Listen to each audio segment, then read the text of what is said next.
ప్రచారంలో ఈరోజు ఎలా స్పందన ఎలా ఉంది? ఈరోజు మంగళగిరిలో స్త్రీ శక్తి బెనిఫిషరీస్ అంటే మహిళలు ఎవరైతే నారా లోకేష్ గారి ప్రోగ్రాం ద్వారా బెనిఫిట్ అయ్యారో వాళ్ళని కలవటం జరిగింది.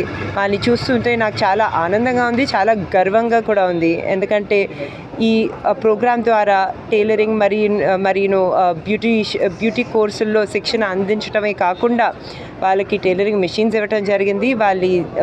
వాళ్ళందరూ దీన్ని చాలా బాగా వినియోగించుకున్నారు. ఇప్పుడు దాకా 32 బ్యాచ్లు సక్సెస్ఫుల్గా పాస్ అవటే కాకుండా 2000 కన్నా ఎక్కువ మహిళలు దీంట్లో నుంచి బెనిఫిట్ పొందారు. వాళ్ళ స్టోరీసు, వాళ్ళ ఎక్స్పీరియన్సెస్ ఈరోజు వాళ్ళ కాళ్ళ మీద నిలబడగలుగుతున్నారంటే అదంతా చూసి నాకు చాలా ఆనందంగా ఉంది, చాలా గర్వంగా ఉంది. ఇది లోకేష్ గారి పెద్ద విజన్లో ఒక చిన్న వంతే. ఆయన మంగళగిరి ఎమ్మెల్యే అయితే ఇంకా చాలా పెద్ద అభివృద్ధి మరియు సంక్షేమ కార్యక్రమాలు చేసి మంగళగిరిని భారతదేశంలోనే నెంబర్ 1 కాన్స్టిట్యుయెన్సీగా చేయాలనేది ఆయన విజన్. ధన్యవాదములు.